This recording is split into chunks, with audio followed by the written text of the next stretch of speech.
تو مجھے خیال آیا کہ مجھے اس سلسلے میں کچھ بات کہنی چاہیے۔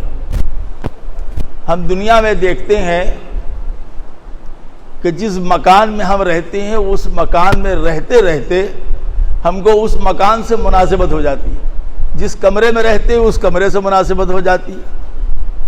ہم اپنی بات کہتے ہیں، ہم بڑے بڑے ہوٹلوں میں ہندوستان کے ٹھہرتے ہیں لیکن ہمارا دل نہیں لگتا، لیکن ہم اپنے کمرے میں پہنچ جاتے ہیں جو بالکل ٹھنڈا سا ہے، چھوٹا سا، وہاں پہنچ کے ایسا لگتا ہے جیسے جنت میں پہنچ گئے۔ ہر آدمی کو اپنے مکان میں سکون ملتا ہے، چاہے اس کا مکان کٹھیا کا ہو یا محل ہو۔ اسی طریقے سے بہت سے لوگ ہم خود اس میں شامل ہیں کہ جن برتنوں کو، جن چیزوں کو استعمال کرتے ہیں ان سے ایک لگاؤ ہو جاتا ہے۔ ہم جب نیا کپڑا پہنتے ہیں تو ہم کو الجھن ہوتی ہے، لیکن وہی کپڑا پرانا ہو جائے تو ہم کو اچھا لگتا ہے۔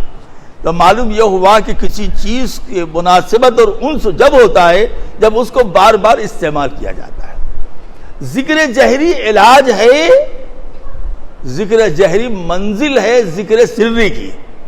جب آدمی زبان سے ذکر کرتا ہے تو دو فائدے ہوتے ہیں، ایک یہ کہ وساوس نہیں آتے، ایک یہ ہے کہ وساوس نہیں آتے۔ ذکر جہری کرنے والوں کو خیالات تو آتے ہیں، وساوس نہیں آتے، لیکن ذکر خفی جو سے شروع کر دے پہلے ہی منزل میں اس پر وساوس کا غلبہ بہت ہوتا ہے، اس کا دل بہکتا بہت ہے ادھر ادھر، بخلاف ذکر جہری کرنے کے۔ اب یہاں دیہات کے لوگ ہیں بیچارے، زور زور سے ذکر کرنے لگتے ہیں، اصلاح کی ضرورت ہے، لیکن ذکر جہری ایک علاج، ایسا علاج ہے کہ جو ذکر سری کا ذریعہ بنتا ہے۔ جب آدمی کثرت سے ذکر جہری کرتا ہے تو اس کے دل دماغ میں اللہ کی ذات اور اللہ کی صفات جم جاتی ہے، اور اس طریقے سے جم جاتی ہے کہ اس کا دل خود بخود ذکر کرنے لگتا ہے، بتانے کی ضرورت نہیں پڑتی ہے۔ آپ محسوس کریں تو محسوس ہوگا کہ آپ کا دل ذکر کر رہا ہے، نہ گھبرا کوئی دل میں گھر کر رہا ہے، مبارک کسی کی دل آزاریاں ہیں۔ زبان ذریعہ بنتا ہے دل میں جمنے کا، اور میں نے پرسوں بھی دیا تھا کتاب، حوالہ دیا تھا اس کا، مفتی محمود الحسن صاحب گنگوئی رحمۃ اللہ علیہ نے تربیت السالکین میں اور الاشباح والنظائر میں علامہ حموی نے لکھا ہے، ہر زمانے میں سلف اور خلف کا اس میں اجماع رہا ہے، اللہ کا ذکر کرنا مساجد میں یا دوسری جگہ پر جہرن و سرن، جہری بھی اور سری بھی کوئی اختلاف نہیں ہے، سوائے اس کے کہ اگر کوئی نماز پڑھ رہا ہو اس کو خلل نہ ہو، کوئی تلاوت کر رہا ہو تو خلل نہ ہو۔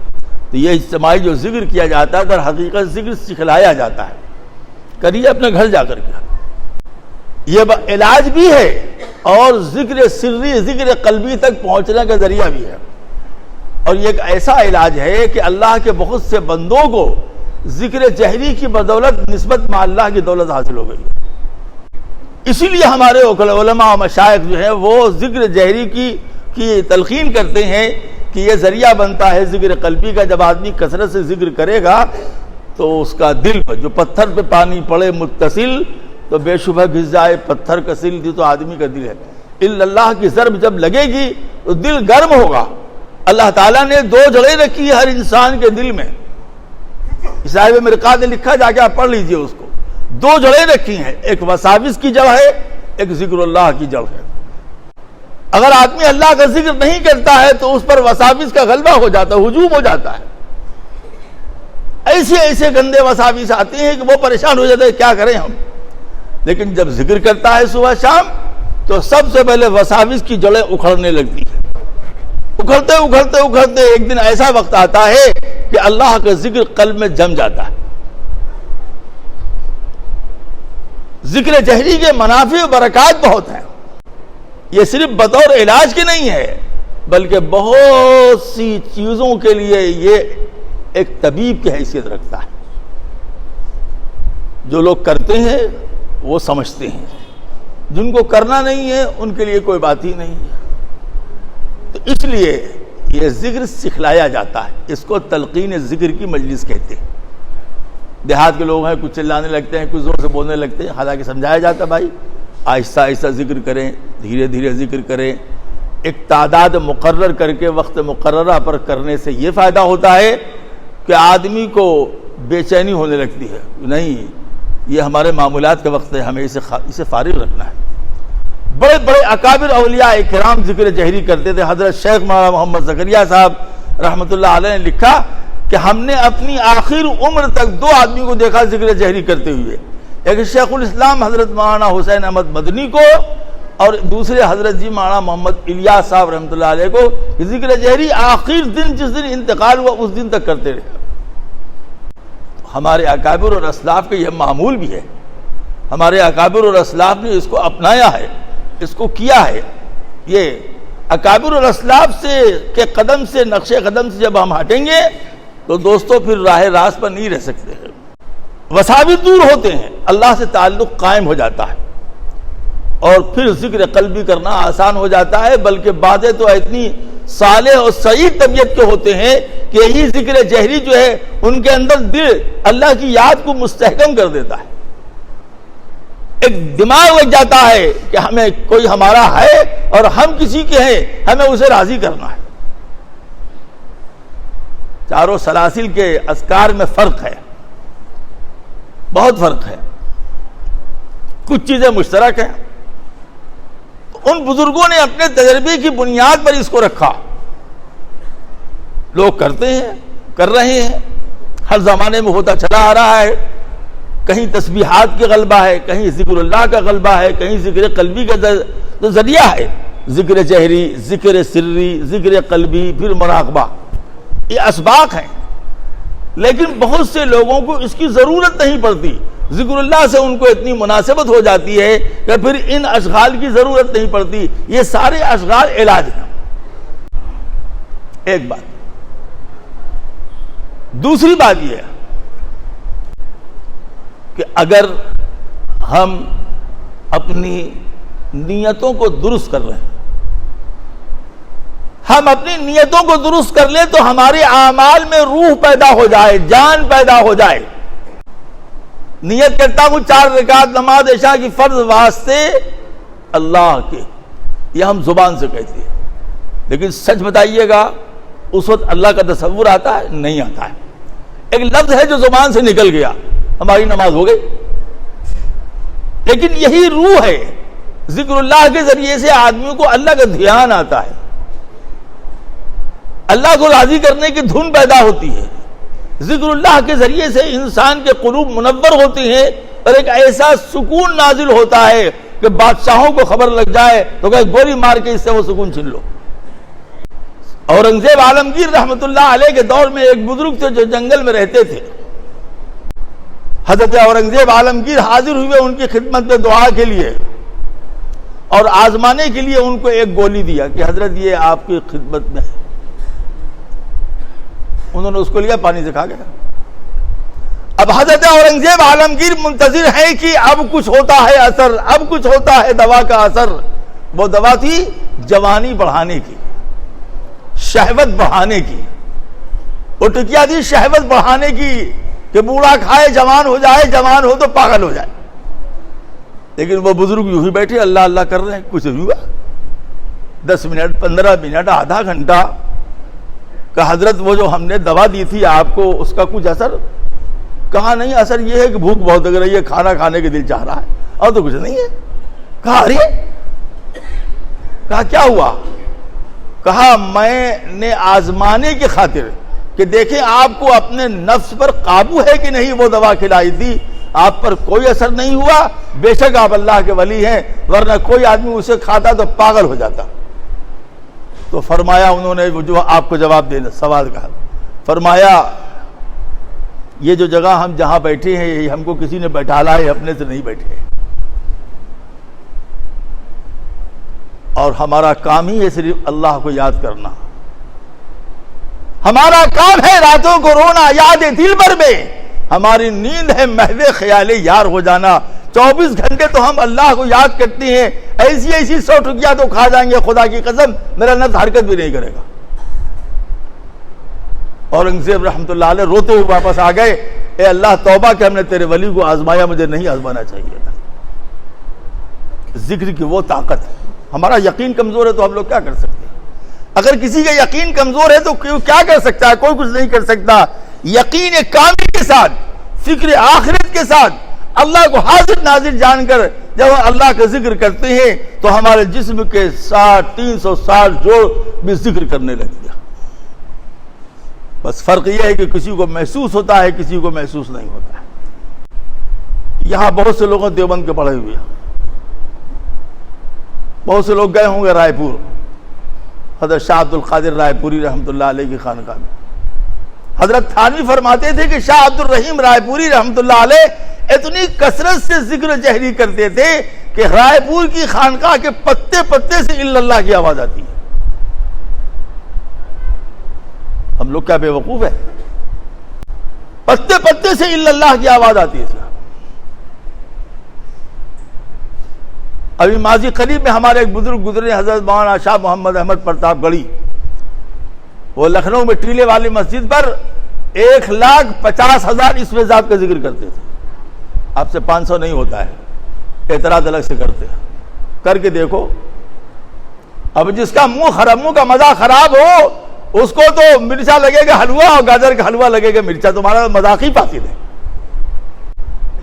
ایک دم ضعیف ہو گئے تھے، بڑھاپا آ گیا تھا، تو 50,000 اسم ذات کا ذکر کرتے تھے۔ ہم لوگ اپنے متوسلین کو بتاتے ہیں بھائی یہ 500 کر لو، 500 کر لو، 1200 کر لو، 1300 کر لو، 700 کر لو، وہ ان سے ہوتا نہیں۔ ہمارے بنارس میں ایک بزرگ گزرے ہیں شاہ رسول نما صاحب، وہ 1,50,000 مرتبہ درود شریف روزانہ پڑھتے تھے۔ آگے والی بات سن لیجیے، مولانا آپ لوگوں کے کام کی چیز ہے، آپ لوگوں کی مولانا سن لیجیے۔ تو جناب رسول اللہ صلی اللہ علیہ وسلم کو ان کی زیارت ہوئی، اور اتنی زیارت ہوتی تھی بیداری کی حالت میں کہ جو ان کی صحبت میں بیٹھتا تھا وہ رسول نما ہو جاتا تھا، اس کو رسول کی زیارت ہونے لگتی تھی۔ جناب رسول اللہ صلی اللہ علیہ وسلم کی زیارت ہوئی، آپ نے فرمایا غازی پور میں ہمارا ایک بندہ ہے، وہاں چلے جاؤ تم۔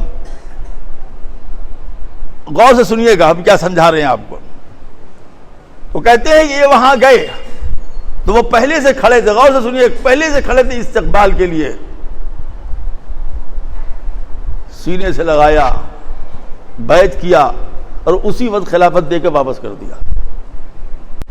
حضرت مولانا سید شاہ احمد قادری نے لکھا ہے رحمۃ اللہ علیہ، انہوں نے لکھا ہے، وہ فرماتے ہیں کہ شاہ رسول نما صاحب آخر عمر میں کہتے تھے، غور سے سنیے، آخر میں کہتے تھے کاش ہم جوانی میں کسی اللہ والے کی صحبت میں کچھ دن رہے ہوتے تو جو اب مجھ پر گزر رہی ہے وہ نہیں گزرتا۔ جوانی میں جس گناہ کا خیال نہیں آیا بڑھاپے میں آ رہا ہے، کیونکہ ہم نے صالحین کی صحبت اختیار نہیں کی۔ کیا اس عمر میں ہم کو وہ وساوس آ رہے ہیں جو جوانوں کو آتے ہیں، جبکہ جوانی میں بالکل نہیں آیا؟ کیوں؟ اعضاء ڈھیلے پڑ گئے، تعداد ہو گئی کم، وضو باقی نہیں رہا، تو وساوس کا غلبہ ہونے لگا۔